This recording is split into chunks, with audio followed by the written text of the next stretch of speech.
are. Easter's one of my favorite holidays. It's one of my favorite things to think about. It's one of my favorite talks to write. Although by the time I get here, I've got enough for like 4 hours, but don't worry. I'm not going to go 4 hours today.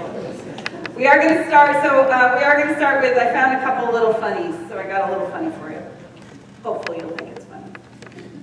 But so there was a man and his wife and his mother-in-law, and they decided to go to Jerusalem on holiday. But while they were there, the mother-in-law took ill and she actually passed away. The man and his wife then had to figure out what to do.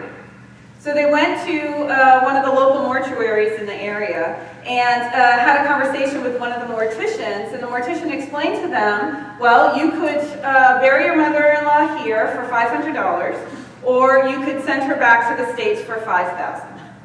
And the man thought about it for a second, and he said, you know, I think we're going to send her back to the United States. We're going to send her back, so we'll just pay the money and we'll send her back. And they said, the mortician said to him, wow, she must have been very special to you to spend that, to send the body back. And he thought for a second, he looked at him and he said, well, listen, you know, last time you guys buried somebody over here, he rose 3 days later. I'm not taking any chances. God bless all the mother-in-laws in the house. I was a mother-in-law. I'm a mother-in-law, so I've got compassion for you. Okay. So then the other quick one here is that there was a Sunday school teacher who was asking her class about Easter, and they all talked about bunnies and eggs, and she asked again, and she said, well, what about Jesus? And one 6-year-old said loudly and proudly, he said, Jesus died and got buried. The teacher smiled, and then the boy continued, and every Easter he comes out, and if he sees the shadows, there's 6 more weeks to win. God bless the kids. Happy Easter, it's a little fun. I get to have a little fun. So, you know, this is our joyous day of celebration and remembering that at the core of this story, it's about Spirit's triumph over every limitation. It's about Spirit, the divine presence of God that can rise above everything, any limitation, any challenge, anything we experience, even death. And so my talk today is about seeing and believing. And we're looking at how our faith and our trust are called up in our awareness through this story. So you know there's meaning to this story. There's a power to the Easter story. There's something about it that calls forth to so many people across the globe, and not just traditional Christians. Not just those who walk the Christian path. There's something powerful in this story, and it has perpetuated itself and been as powerful coming on 2,000 years. This is like a story that's this old, right? And it's something that year after year we come back to because there's meaning in it. It's not just because it's in the Bible. There's some people who think that if something's in the Bible, it means that it's, you know, sacred and it's all true and pertinent to our lives. But, you know, I found a couple of things from the Bible that we don't really follow as much anymore. Did you know that in Leviticus it tells you to not wear clothing woven of 2 kinds of fabric? Whoa! Those cotton poly blends, better watch out for that, right? And then there's the other one that says, ye shall not round the corners of your heads. Now, I know metaphysically I could find something there about rounding the corners of our heads, you know, but I have no idea what that means. I don't know how to round a corner of a head, and I don't really know how to round the corner of my head, and I'm not going to encourage us to do that. So that's just an example of the fact that there's a whole lot in there that isn't necessarily as pertinent to our life, but this story is. This story is pertinent to our lives. This story has power and it has meaning for us. And the reason why we make a big deal about it, the reason why is not just because it's so fun to go to brunch and wear beautiful hats and lovely clothes. Look, I've got wings. I can fly, you know, rising. That's what we're doing today, we're rising. But so it's not just about that. It's not just about the family. It's not just about that spring is bursting, which it is. And those things are so important and there's such great parts of this holiday. The reason why this holiday is important to us is because it has meaning for our lives. It has meaning for the journey that we are on. At the core, this is a story about this infinite spirit that was made manifest as a man on this earth, who walked through a very challenging experience and rose. He was a spiritual being made manifest as a man, but he never forgot who he was and whose he was. He was a divine spirit. We forget that. We forget that we are divine. We forget that we are that powerful, manifest God that's alive within us. We are not alone. And it was through that spiritual strength that was within him that he was able to go through what he went through. And we were here on Friday night at our Good Friday service, walking through that experience that he went through of the crucifixion, and realizing that it had meaning for us in the challenges of our lives. That we can lean in to that divine power and that divine presence, and it can get us through anything that we experience. And it's alive today. This story is alive today in our experience in life. Let's take one aspect of it. So in the story, last Sunday, the Sunday before Easter, is Palm Sunday. Right? And in the story, what happens is that was Jesus' triumphant entrance with his followers into Jerusalem. And they use that word triumphant in every gospel. It was his triumphant entrance into Jerusalem. And there he was riding on a donkey with his followers in tow. And people were lining the streets, and they were laying their cloaks down for him to walk on. And they were waving palm fronds and branches from trees, yelling, "Hosanna, Hosanna, blessed is he from the Lord," right? And they were joyously celebrating this man who had come to free them. And 5 days later, they were the same people who were yelling for him to be crucified. It was the same people. It was the same people. And then they were the same people who that night were mourning and grieving his loss. That was the group mind. And that story is alive in our lives, in small ways and in large ways. Let me ask a question to I won't put a male-female thing on this. Let me ask a question. Anybody watch the Masters last weekend? Right? So let's take that. For those of you who don't know, Tiger Woods won the Masters degree. At 43 years old, he's the second oldest person to win the Masters. It was his 5th title after a 10-year slump, right? Where he had, so let's take Tiger Woods for an example. When he was a child, when he was coming up, he was the original GOAT, not my Tom Brady. But Tiger Woods was the original greatest of all time. He was celebrated, he was honored, he was everywhere, right? Everybody knew that Tiger wore red on Sunday. I bet even if you don't watch golf, you knew that Tiger wore different colors during the week, but on Sunday he wore his red to win. And he did. He won, and he won, and he won, and he won. And then what happened? He had a personal challenge, and he fell completely from grace. He self-destructed is what happened. And then what happened was that the crowds turned on him. Everybody turned on him. All of a sudden, Tiger was a monster. All of a sudden, Tiger couldn't be seen in public. All of a sudden, and then he started losing. And his back he had challenges with his back. Hello, somebody look it up in Louise Hay. You know, the structures of your life. Your spine is the structure of your life. And when the core structure of your life is off, then everything else gets off. And that's why we have back problems, right? But after 10 years, here he comes again. He has risen. He rose. And he dominated and he won. And you know what? He's the darling again, isn't he? Everybody loves him. He's been everywhere this week. He's been on every sports thing, everything I've turned on the internet, everywhere. I see Tiger, Tiger, Tiger. And he should be celebrated. He rose, triumphant beyond the limitation and beyond the dark path that he had to walk in this life. That's a true life example of what we're talking about what happened with Jesus.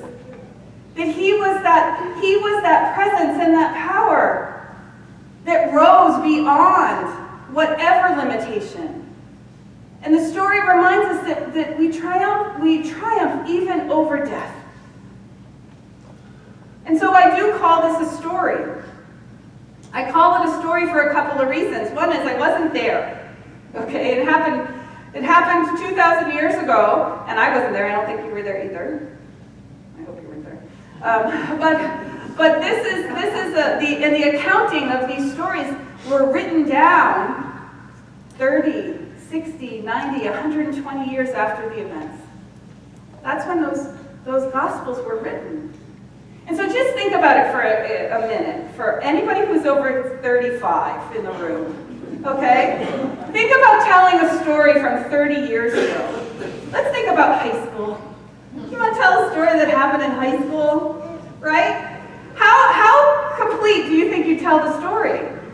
And those big important stories that we think we remember, those big important stories that have meaning for us, what happens over time as you tell them in your head from your perspective? Whose perspective are you telling? Do you think we're objective? Remember, there was no 24/7 news cycle back then. There was no CNN, right? And so the only way that we can relate to these stories is for what it inspires in us, for what it means to us and as us. That's the only way that we can relate to these stories. And this story in particular is reminding us that no matter what the challenge we're going through, no matter what we're faced with, no matter what shows up in our life, we can triumph over it. We may feel at moments within it that we are forsaken. We may feel that we've been betrayed.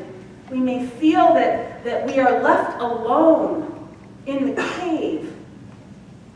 But it's not the truth. Because essentially you get to the point where the stone is rolled away and you rise triumphant beyond any challenge. These challenges are real in our lives, whether it's a diagnosis or a loss, whether it's a change or a shift in relationship or work or whatever that personal challenge is for you. When these things rise, when they come up before you, you can remember that there's something greater operating in it for you. As Reverend Sherry said in her quote at Ernest Holmes, it's not that dead men live again, it's that living men never die. Living men and women never die, right? That we are alive and immortal, and because we are eternal and immortal, there's nothing that can hold us back from our path. And now we don't know what that step is in transformation beyond this life. We don't know what that is. I can't tell you what that is, but I know that it's an expansion. I know that it's not an end. It's a karma. And we step into that next evolution, into that next expansion. And so even in that, we are not held back and we are not limited. So my talk today on seeing and believing is talking about where we are and what we believe about ourselves and what we believe about this life, what we believe about God. Do you have to see it to believe it? Again, Michael Beckwith, this is the one I'm trying to get right. Reverend Michael Beckwith says this: when you believe more in what you don't see than in what you do see, then what you do see you won't see, and what you don't see you will see. Did I get that right, Reverend Sherry? Okay. All right. So the question today is, what are you seeing? And what are you believing in? And which came first? Get it? The chicken and the egg? Easter bunny eggs? Easter eggs, okay. When you believe more in what you don't see than in what you do see, then what you do see you won't see, and what you don't see you will see. What that means is this: do you believe in the truth that is alive in your heart more than what you see happening in the world? Can you believe more in that truth of knowing what is real, what is important, more so than what we're looking at outside? When that challenge shows up in your life, can you see that you are empowered and capable of more than you think you are, even though it looks like you're not? When you know so well the path for you to walk, but everybody around you says, oh, I'd watch out for that, or oh, careful of there, or I wouldn't do that if I were you. Do you trust yourself and your knowing so much more than anything on the outside that you can see it happening before it happens? That's what that quote means. We are called call to a deep place of knowing. And so, in my prep this year, I got a download kind of early. Easter's kind of a big deal in my mind, and I love it. I love this feeling of us all being together. I love the celebration of this day. I would like to have it every Sunday. It would be great, but I'll take it once a year. So for me, I start working on it a couple months ahead and just prayerful and open, and I check in every once in a while. Okay, God, what am I supposed to talk about this year? And so I got a download really early on. It was like a big chunk, a big download that said, do Thomas this year. And truth is, I was like, well, I never get that far in the story. Because I love the rising, right? I love the rising. I love the triumph. I love the absolute. And Thomas is the doubter. And I was like, really? That's a downer. I don't want to do that. He said, God, I don't really want to do that. And God kept saying to me, Thomas. I'm like, okay, I'll do Thomas. So we're talking about Thomas this year. So Thomas is the one in the story. So what happened is this. This is the story. So Jesus was crucified on Friday night. He was put into the tomb. They rolled a rock in front of it, and there he stayed. And in the morning on the third day, Mary Magdalene was the first who came down to the tomb to begin to prepare the body, and the stone was rolled away. And the tomb was open, and it was empty. And she kind of had a freak out. She thought it was robbed. And she went and she told the disciples, and she came back. And when she came back, there were a couple of angels in the tomb. And she said, what have you done with my Lord? And they just looked at her. And she turned around, and there was a man standing there, and she thought it was the gardener. I love that part of the story. She thought it was the gardener, right? And she said, where is my Lord? And he said to her, Mary. And she recognized him then. Because in transformation, we actually look different. Right? When you go through a transformation of life, you look different. You are different. And she didn't recognize him at first until he spoke her name. And then, and so she saw him, so she went and she told the other disciples, and then Jesus started popping up all over the place. They were locked in a house because they were afraid of retribution, and all of a sudden Jesus showed up, and he started talking to the disciples, and they kept telling more of themselves, like, our Lord is here. He's walking around. He's come back. He's risen. Oh my goodness, you know. And Thomas said, when they came to Thomas, they said to Thomas, our Lord has risen. And he said, until I put my fingers in his hands and into his side, I will not believe. And so there they are, another evening locked in that house, again trying to protect themselves. And Jesus shows up. And he says, all right, Thomas, come on. Touch me. Put your hands here. And he said to him,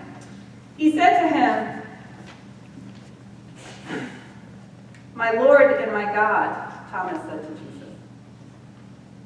And Jesus said to him, because you have seen me, you have believed. Blessed are those who have not seen and yet believe. So that's the story of Thomas, and it's the do you have to see it to believe it, or can you believe it before you see it? And that's such a small, it seems to like a small concept, of course. You know, there's that saying, you'll see it when you believe it. I'll see it when I believe it. I'll believe it when I see it. I always do it wrong. I'll believe it when I see it. How many areas in our lives do we put that limitation first? The past doesn't set a precedent for us. Nothing can limit the divine life. And if we can move into that place of belief and knowing, that deep knowing, then as Michael Beckwith says, we'll see it. You have to believe first to be able to see it. And so I do think, after spending some time with Thomas, that as the doubter, he was a little bit of a misaligned disciple. We're going to give some love to Thomas this year. Because when you think about it, when I took some time to think about it, what I started to realize is that you know, his reaction has real significance to our ability to believe and to trust. Because if you think about it for a second, what do we do when something happens in our lives or in life, either joyous or sad or unexpected? What do we say? I don't believe it. right? I can't believe it. If someone is lost, right, those moments where people get lost and then they're found, days later, I don't believe it. It's not necessarily a statement of misbelief or of doubt. It is a little, but because we're religious scientists and we watch our words, we know the power of our word. But sometimes it's a joy and an excitement. It's too good to be true. I don't believe it. Oh my goodness, look at that. When we look at those words from that perspective, you can start to see that this was how his mind started to accept it. So it's the process of the mind. It's how we convince ourselves of what's true. So, again, even then, false rumors were true, even before Twitter. They had no Twitter. They had no CNN, right? So what happened was Thomas had left the Garden of Gethsemane after Jesus was arrested, and he went into hiding. He wasn't present at the crucifixion.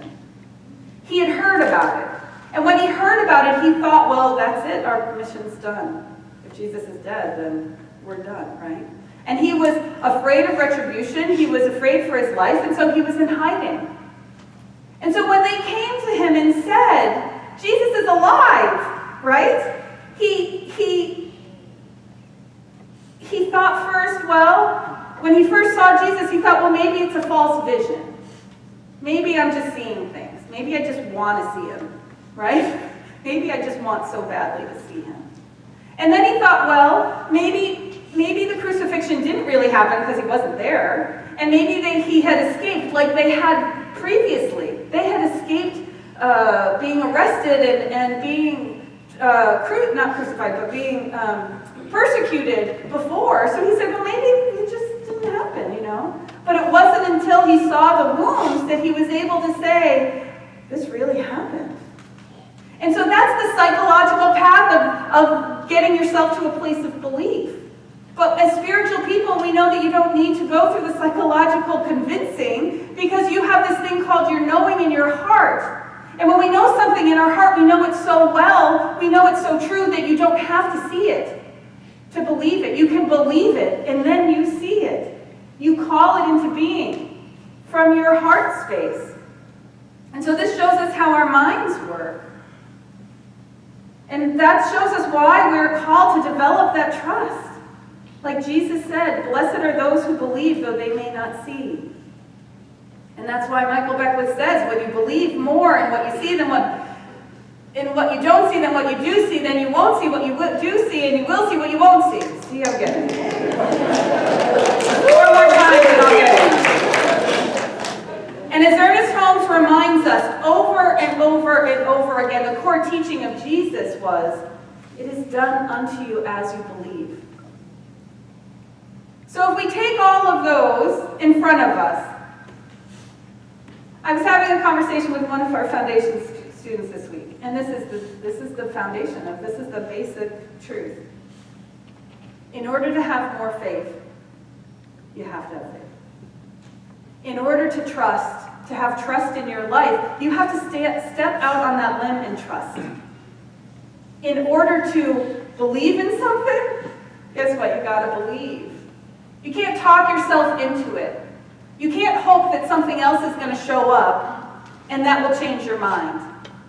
You can't know that this is a spiritual life and that you're bringing forth the experience that you're calling forth to you from your level of belief and still hold on to doubt. Because if you hold on to that doubt, you hold on to that mistrust, and you hold on to that fear, which is at the core of all of it, guess what you're going to call into your experience? More fear. More experiences to not trust. More reasons to doubt. You're going to stay on that psychological level, but that's not where the power lives. That's not where the Spirit lives. That's not where our source and our support lives. Our source and our support lives in our belief. It lives at the center of your heart, in what you know for sure. Think about it for a second. Think about something that you know even though everybody else might not. I know you've got it. I know that there's a power within you and a way of feeling so deeply in your knowing that it transcends anything that anybody else is going to tell you. Oprah used to call it What I Know For Sure. She had her little booklet, What I Know For Sure. But what I know is that there's something that you know for sure. There's something that you know about yourself that you know for sure. There's something that you know about your life that you know for sure. There's something that you know about God that you know for sure. And it's as we go into that, as we deepen in that, as we allow that to be the truth of where we put our focus, where we put our attention, where we put our energy, that's what manifests in our lives. That's when we rise. That's when we let go of limitation. That's when we stop allowing the outside forces to hold us back. And so the question I want you to ask yourself is, how much do you trust yourself? How much do you trust God? How much do you trust life? Because you, God, and life are the key to your freedom. It's the key to your joy. It's the key to your fulfillment here in this life. And we need to make space in our life for God, because we need to know, what I know is that life is going to happen. And when life happens, in whatever way that shows up, whether it is an illness or a loss or a change or a transition or whatever it is that's coming up, I know that if you make space for God in your life, then you have something to lean on, that you have something to lean into, that you have something that is going to give you the strength to walk through whatever your crucifixion is. Whatever that pain and difficulty and fear is, I know you'll be able to walk straight through it. Not because you can talk yourself into it, but because you can feel the presence of God alive within you. That's what the Easter story is here to tell us. It's here to allow us to transcend any sense of limitation that we have on ourselves, any sense that this world is here to get us and to hold us back. It's here to allow us to rise above anything that's going to hold us back, even death. Because we are living beings, and we never die. And so it is.